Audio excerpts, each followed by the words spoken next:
Tahar Demiche, je suis psychologue. Je travaille au Prisme, l'hôpital de jour pour adolescents, à 80%, et je suis aussi à 20% au centre de jour de Château à Genlis, ce qui est un CMP, un CATTP et hôpital de jour. Je suis psychologue, je travaille en tant que psychothérapeute. Je pratique aussi, je fais passer des tests projectifs, des tests psychométriques. Et à côté de cela, je suis aussi praticien EMDR. Je reçois des personnes de tout âge, des enfants, des adolescents, des adultes, mais des adultes qui sont parents de ces enfants ou de ces adolescents. Hein, et toujours dans le cadre des structures de la Chartreuse qui sont dédiées à l'enfant et à l'adolescent.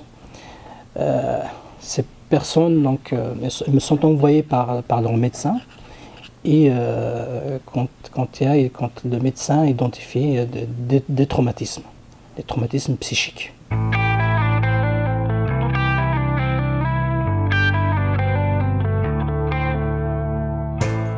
Voilà, l'EMDR, c'est en anglais, hein, c'est Eye Movement Desensitization and Reprocessing, c'est désensibilisation et reprogrammation ou encore retraitement par mouvement oculaire. C'est une approche qui a été découverte par une psychologue américaine qui s'appelle Francine Shapiro. C'était en 1987. Le MDR donc, est proposé dans le cadre des traumatismes psychiques. Quand un traumatisme survient, il peut se retrouver bloqué dans le système nerveux. Donc, se retrouver bloqué avec l'image, avec le souvenir, avec les sensations physiques, avec les pensées, les émotions. Hein. Et on considère que justement le MDR va permettre de débloquer l'événement, ce qui s'était passé, et va permettre au cerveau de traiter l'événement, d'une manière plus adaptée. Hein. On appelle ça EMDR, ou encore, un autre nom, c'est le modèle TAI, T-A-I, qui veut dire traitement adaptatif de l'information. L'EMDR ne se résume pas à des mouvements oculaires. C'est une approche qui se déroule en 8 phases. Donc on va travailler sur l'image de l'événement traumatique. On va travailler sur l'émotion. Hein, qu'est-ce que je ressens quand je pense à cet événement?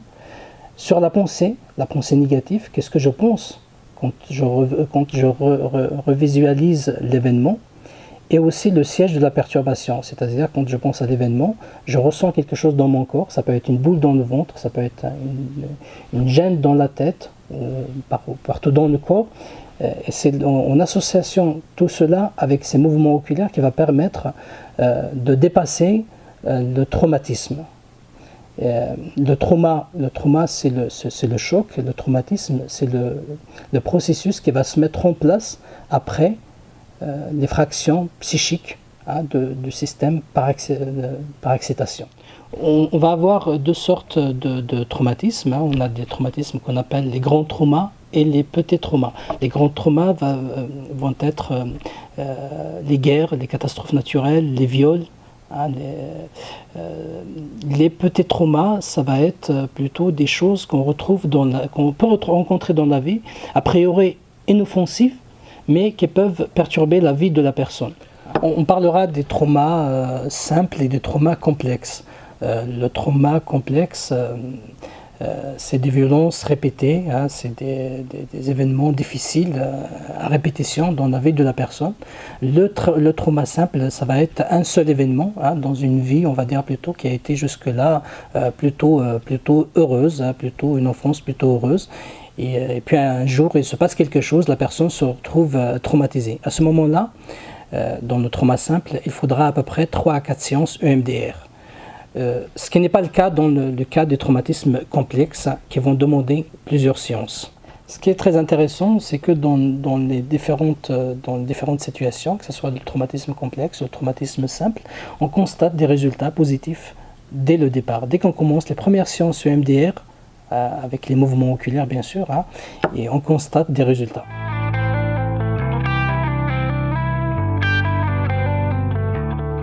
Le projet, c'est de développer davantage les consultations EMDR, d'abord au sein du pôle de psychiatrie de l'enfance et de l'adolescence, Et pourquoi pas, au sein de l'hôpital, de développer peut-être un centre de psychologie où l'on pourrait proposer des psychothérapies, des différentes psychothérapies, EMDR, hypnose et autres.